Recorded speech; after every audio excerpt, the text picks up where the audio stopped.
Selamat malam Bu Esther. Perkenalkan kami dari kelompok PKN yang beratasnamakan saya Alberic Pepin Marius. Lalu teman saya Felix Pratama Salim. Saya Christian Rubendio Silaen. Saya Samantha Irawan.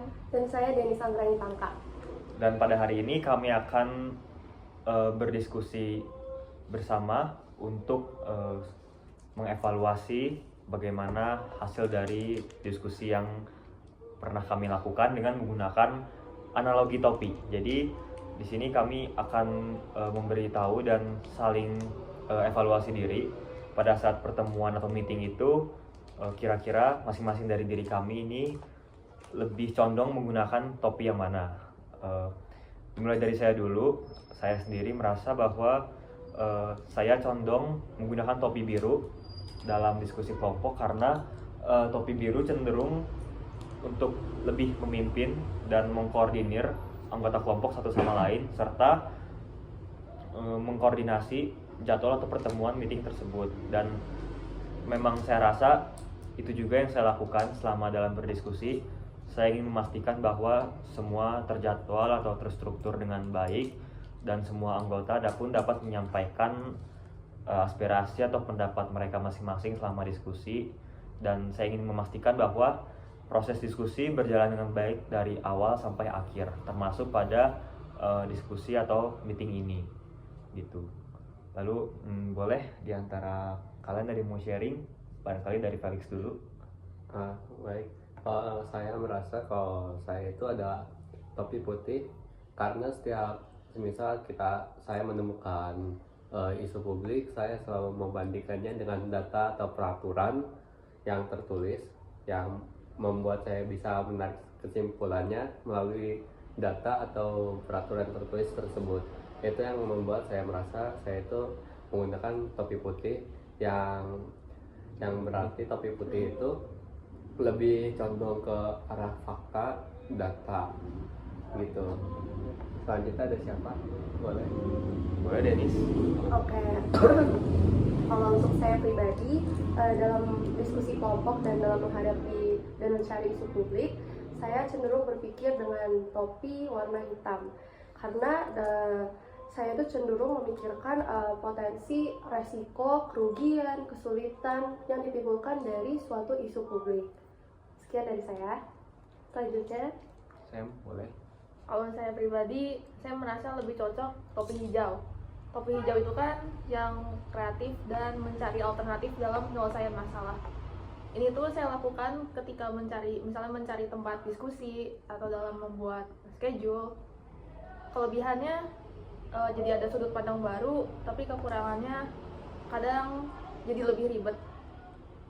Selain itu, saya juga sepertinya cocok untuk menggunakan topi hitam karena kecenderungan saya suka memikirkan worst case skenario. Oke. Baik, berarti gue Randio sekarang. Oke, dan terakhir dari saya, kalau saya sendiri percaya kalau sama diskusi ini saya lebih condong ke topi hitam karena selama diskusi ini tuh saya cenderung hanya mendiskusikan dan menyampaikan perkara resiko dan potensi masalah yang akan timbul lebih besar dari isu publik yang sedang kami diskusikan. Nah, dengan condongnya saya ke topi hitam ini, bisa dibilang juga kekurangan yang paling menonjol kalau dari diri saya itu saya terlalu pesimis dengan isu publiknya. Jadi saya tidak pernah memikirkan kayak latar belakang dari isu publik tersebut. Itu kan. Oke, jadi saya itu ulang lagi, saya itu terlalu pesimis dengan isu publik yang saya temukan atau sedang kami diskusikan karena saya hanya memikirkan resiko dan potensi masalah dari apa yang saya lihat. Jadi saya tidak memikirkan kayak latar belakangnya kenapa atau bagaimana. Jadi saya terlalu pesimis lah gitu. Oke. Jadi itu dia dari kami mengenai topi yang masing-masing kira-kira ada dan kami pakai pada diri kami pada saat berdiskusi. Dan kami menyadari bahwa tiap masing-masing dari diri kami itu unik dan mempunyai topinya masing-masing. Di tiap topi itu pun juga memiliki kelebihan dan kekurangannya, termasuk saya sendiri juga sebagai pemakai topi biru juga pasti memiliki kekurangannya gitu. Dan juga maka dari itu kami menyadari bahwa karena tiap topi itu unik dan punya kelebihan kekurangannya masing-masing, maka dari itu gunanya kami berdiskusi kelompok ini adalah untuk saling melengkapi. Karena kalau misalnya topi biru semua atau topi hitam semua, pasti meeting atau proses diskusi itu tidak akan berjalan dengan baik atau tidak sesuai seperti apa yang diharapkan gitu. Dan sekarang kami akan lanjut ke bagian testimoni, bagaimana kesan dan pesan selama belajar PKN di semester 1 ini. Mulai dari siapa boleh? Dari ujung dulu. Oh, mungkin dari boleh. ujung dulu deh, dari Felix.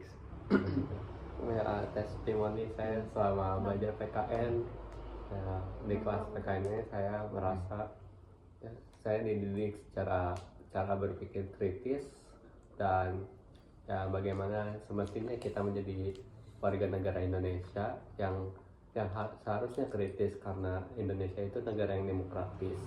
Jadi gitu, aku selama di PKN itu bukan cuman sih diwajibkan untuk berpikir kritis, menjadi mahasiswa yang kritis dan berani berbicara.